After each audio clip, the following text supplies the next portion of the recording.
wins bronze. Next up, we have Mr. Evgeny Volkov versus Kirill Danilov. So once again, you were having the same pair-up that we saw earlier in Sword and Buckler. You've got Evgeny Volkov and Kirill Danilov, both of the White Company in Ivanovo City, Russia. Kirill Danilov, the instructor, Evgeny Volkov, the student. They've asked to bring their own swords for this bout, Russian sabers, as to fighting for first place in the saber. We have two Russians from the White Company. In the blue corner, Evgeny Volkov. So this is going to be 5 medals taken home for the Russians. In the red corner, Kirill Danilov. I spoke to Kirill Danilov earlier today, or actually it was yesterday. He said last year he was unhappy with their performance. He's very, very happy this year, for good reason. 5 medals being carried home to Ivanovo City by Kirill Danilov and his stable of fencers. Fought with their own sabers to better demonstrate the saber tradition that they represent. Cut to the flank, cut to the head, both countered with slight opposition and good distance management. Danilov, as you saw in rapier earlier, Danilov holding his blade point low as to create the illusion of an opening, but he's ready to counter. Oh, Strike beautiful to the hand by Volkov. Volkov. Wow, nice. That was a lovely cut.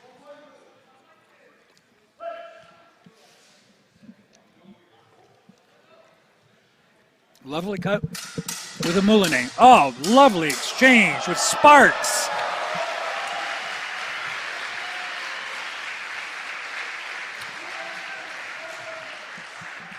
Evgeny Volodkov, Kirill Danilov putting on a wonderful display of saber fencing for us. That was amazing. Thrust, parry.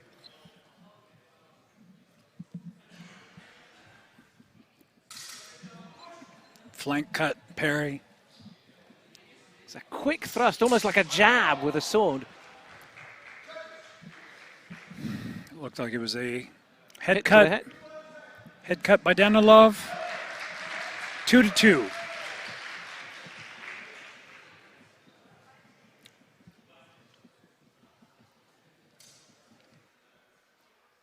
Chopping in a thrust. Wrist cut, parried. Riposte also parried. Kirill Volodkov with an excellent base. Lovely. And very sharp moulinet counter game. Very sharp counter game. And an excellent base for parrying. Looked like a light thrust there, maybe to the wrist. Judges saw that too.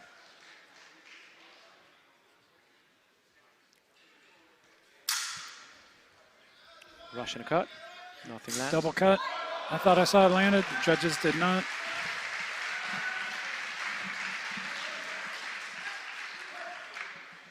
(3-3) tied score between our two Russian fencers.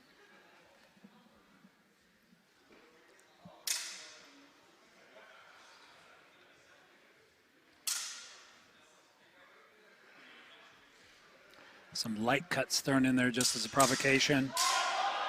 Lovely exchange. Cut, parry, riposte. Looked like an upwards horizontal cut from the right by Danilov. Landed on the wrist of Evgeny Volkov.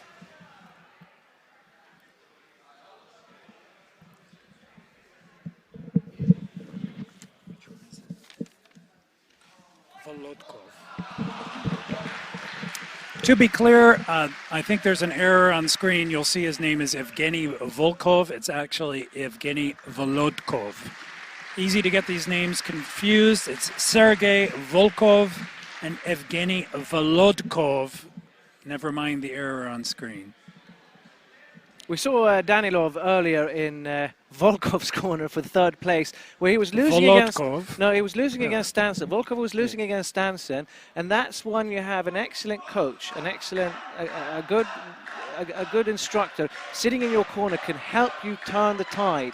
It really is of value in a two-round fight. It really is. Because your instructor and your coach can see things that you're not seeing in the heat of the moment. They It can is stand back easy. and see it objectively. But that's something in the future for HEMA. That's something that's ahead. Professional coaching, professional. But you're seeing it more and more. There's almost always someone in the corner providing feedback, giving advice to the fighters. More and more you see that. It's becoming the standard. It's a good thing. Leads to a better performance by everybody involved. So Danilov with a 2-point lead over his student Evgeny Volodkov. We've corrected that on screen now. Yes, but it's not a student. They're equal senior instructors of the White Company, Russia.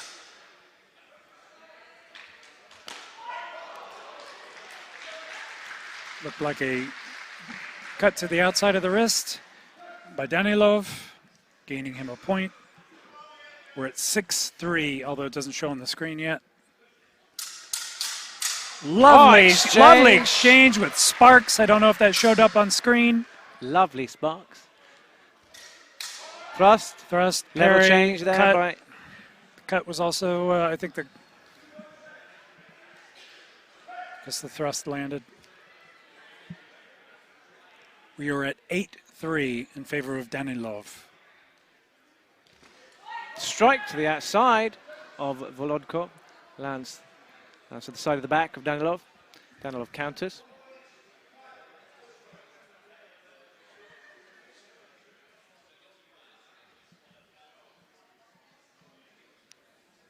The referee consulting with the judges about that strike to the back, striking to the spine, the back of the head. Are illegal techniques. It's a legal striking area. It's not allowed.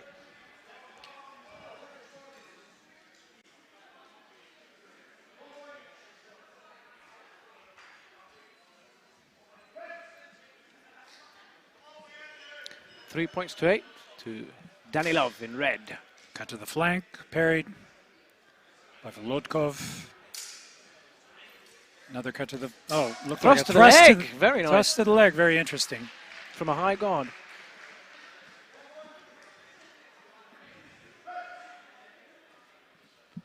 Our score is now 4-8 in favor of Danilov. Cut and a parry.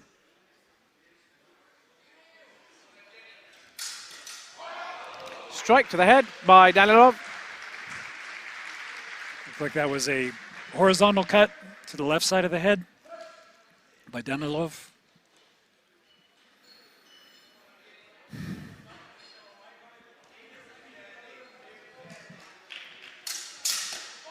Lovely cut to the inside. It looked like the inside of the arm by Danilov after a series of parries, resulting in 1 point.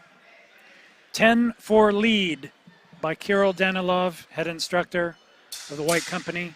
Double parry, double cut, double parry, thrust underneath. Did it land? Indeed. It did. Thrust 2 points. to the torso. 2 points, thrust to the torso by Volodkov. 6-11, lead still in favor of Danilov. With half a minute left in the second round. Very active fencers, hanging guard for a moment there. Cut. Oh, it looked like a flank cut by Danilov and maybe an after blow by Volodkov.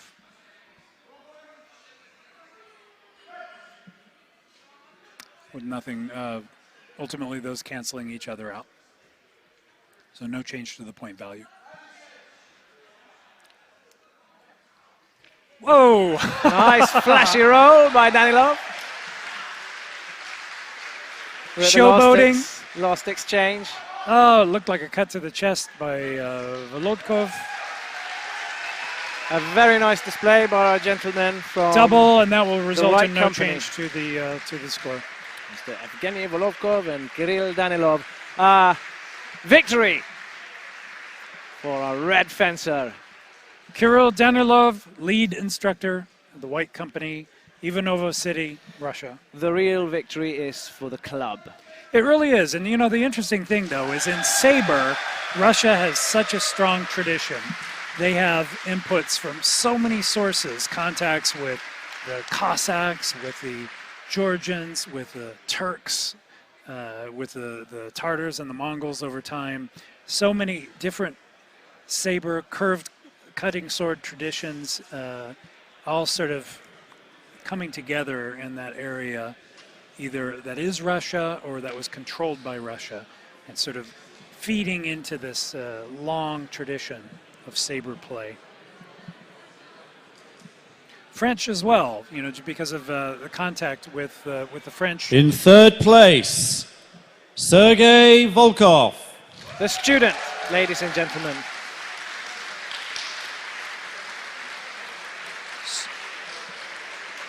Also, of course. In second place, Evgeny Volokov. Mr. Volodkov, senior instructor. And this really is something impressive. And in first place, Kirill Danilov. 3 medals for one country, for Russia. I don't think that's ever been done before at Swordfish. Russia has taken Kirill receives first, the Gaidoni second, jacket. and third in saber. Same country and same club. It's truly impressive. Really, really impressive. And the prizes Russia, that they win, ladies and gentlemen. Russia. A beautiful jacket from Gaidoni Company And of the technical award for saber. Gentlemen. Full of energy. Goes to Matthijs Kool. Matthijs Kool of the Netherlands winning the technical award. This is the second time that he has won the technical award for saber. Matthijs is a wonderful, wonderful fencer in a variety of weapons, but in my view, saber is his best. And also an excellent ref, as you've seen here in at the finals. He was injured this year. I don't believe he competed in saber. He needs to move the camera. If we want to have an interview, he needs to move the camera. Yeah, we'll go over there, but there's no camera. Sorry, I take that back. Of course, he won the technical award. It's been a long night, ladies and gentlemen. That's all I can say. Yes, Matthijs Kool, fine technical fencer and saber, but I have to say, looking at Danilov and Volodkov, their technical skills are second to none. That was a fine display of fencing put on by the Russians. Sparks, rolls, you name it.